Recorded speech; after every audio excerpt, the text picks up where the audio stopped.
I've been waiting tables at Harlow's Diner for going on 22 years, and I have seen just about every kind of person roll through that door.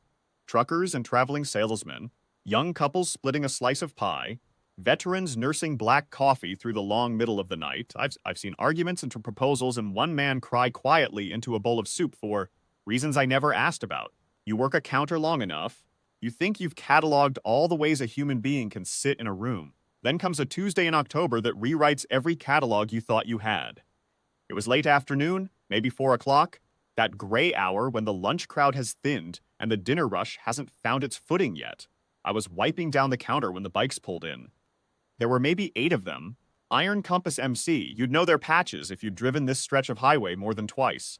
Big men, leather cuts, the kind of presence that makes a room recalibrate without a word being said. They came in orderly as a church choir, took the 2 long booths in the back, and ordered coffee and the blue plate special without a trace of trouble. I was refilling their cups when I first noticed the boy. He was out in the parking lot, standing near the far end of the gravel lot, where the biggest of the Iron Compass bikes sat in a line. Long chrome machines that caught the October, light like something ceremonial. The boy was maybe 15, 16 at the outside. Thin the way kids get thin when nobody's making sure they eat. Worn jacket a size too large, jeans that had been washed so many times, they'd gone colorless at the knees. He wasn't doing anything alarming. He was just looking at the bikes, with the quiet reverence of someone standing in a place they know they don't belong and can't make themselves leave. That was when the 3 of them came around, the side of the building. I don't know who they were to this town.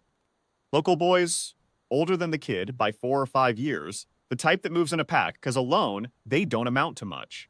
One of them said something I couldn't hear through the glass, and the boy took a step back, then stopped himself. I watched him notice the bikes, watched him see what these boys were circling toward. The biggest of them moved to the nearest Harley, a long, black, spotless machine that must have meant something fierce to whoever rode it, and raised a boot like he intended to find out what chrome sounds like. When it hits gravel, the boy stepped in front of it. Just like that, no hesitation I could see. He put himself between that boot and that bike and took the shove that followed and didn't fall. Just staggered and squared himself back up. The second boy grabbed him by the jacket, said something close to his face. The boy didn't swing, didn't run, just set his feet like he'd decided this was the ground, and he was staying on it. I was already moving toward the door. So were 2 of the men from the back booth. I didn't see them stand, I just turned around and they were past me. But the one who got there first was the owner of that black Harley. He was a broad man, gray at the temples, a road captain's patch on his left chest. He came out the diner door without hurrying, the way men move when they've got so much weight behind them that hurrying is something they stopped, needing a long time ago. The 3 boys saw him coming, and the arithmetic changed immediately. They stepped back, muttered something, and were gone around the corner of the building before he'd crossed half the parking lot. He walked up to the boy, who was standing there still breathing hard, jacket torn at the shoulder. He didn't look at where the bullies had gone. He looked at the kid. He said, "You didn't have to do that." The boy said, "I know. Why'd you do it?" And the boy looked at him, looked at this big man with the road in his face, and the patches on his chest and the whole weight of a brotherhood behind him, and said, "Because it was somebody's. And it was worth protecting." The diner had gone quiet. I realized I was standing in the doorway holding a coffee pot I didn't remember picking up. Every single person at every single table had stopped what they were doing. Nobody moved. It wasn't awkward quiet, wasn't the held breath silence before trouble. It was the other kind, the kind that falls when something true gets said out loud, in a room that hasn't heard enough of it. The biker crouched down so he was at the boy's level and looked at him for a long moment. Then he said, "What's your name, son?" The boy told him. Not his foster name. I could tell by the way he said it, a name he'd chosen for himself out of whatever years had handed him. Then the man asked, soft enough that I nearly missed it, "You got people?" The boy looked away toward the highway. "Got a placement," he said. 2 miles up Ridgeline Road. The road captain nodded slowly. He reached out and gripped the boy's shoulder, the torn one, gentle with it, and said, "Stay here a minute." Then he went back inside and made a phone call from the corner booth for about 4 minutes.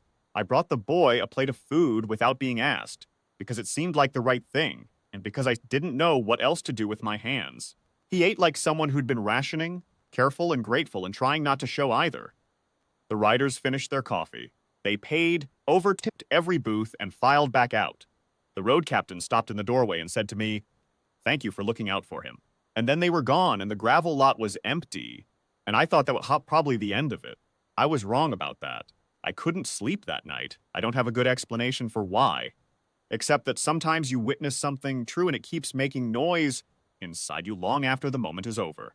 I got up before 5 in the morning and drove Ridgeland Road without quite deciding to, the way you do when your gut already knows something you're thinking hasn't caught up to yet. What I found there is something I will spend the rest of my life trying to find adequate words for.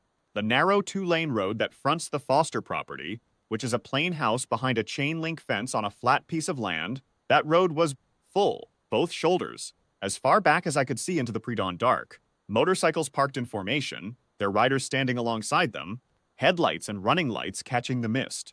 500 of them, someone told me later. 500 Iron Compass brothers and allied riders from chapters across 4 states, called through the night by a man who'd heard 3 sentences from a boy in a parking lot and decided that was enough. They weren't loud. That's the thing I keep coming back to. No one was revving an engine or making a show of it. They just stood there, row after row of them, in the cold and the dark, patient, certain, the way a mountain is certain. The front door of the house opened and the boy came out. He stood on the porch in his worn jacket and looked at what was assembled for him. This boy who had told a stranger the night before that he had a placement said it the way you say a fact you've made your peace with, like it was the ceiling of what the world had decided to offer him. He looked at it all, and I saw his jaw move once, working against something that was trying to come up. The road captain stepped forward from the line and walked up to the porch and looked at him and said, "A boy who stands in front of something worth protecting doesn't belong behind a chain-link fence. You hear me?" The boy didn't say anything. He just nodded. "You got people now," the road captain said. "You understand what I'm telling you?" I think he understood. I think he had understood from the moment those headlights started filling Ridgeline Road, maybe even from the moment in the parking lot when he'd set his feet and decided this was the ground and he was staying on it. Some things find you because you were already the kind of person they'd been looking for. He walked down those porch steps and into 500 of them, and not a single one of those men looked at him like a stray. Every one of them looked at him like he was exactly where he was supposed to be. I sat in my car and let myself cry a little, which I'm not ashamed of. Then I drove back to Harlow's and opened up the diner and started a fresh pot of coffee, because the world keeps needing that too. But I'll tell you this, 22 years behind that counter, and I've never once stopped being grateful I was standing in that doorway with a coffee pot in my hand on a gray Tuesday in October. Some things you get to see that change the shape of what you think is possible. The boy who protected something that wasn't his, and the 500 men who rode through the night to tell him he was worth protecting too. I carry that with me. I always will,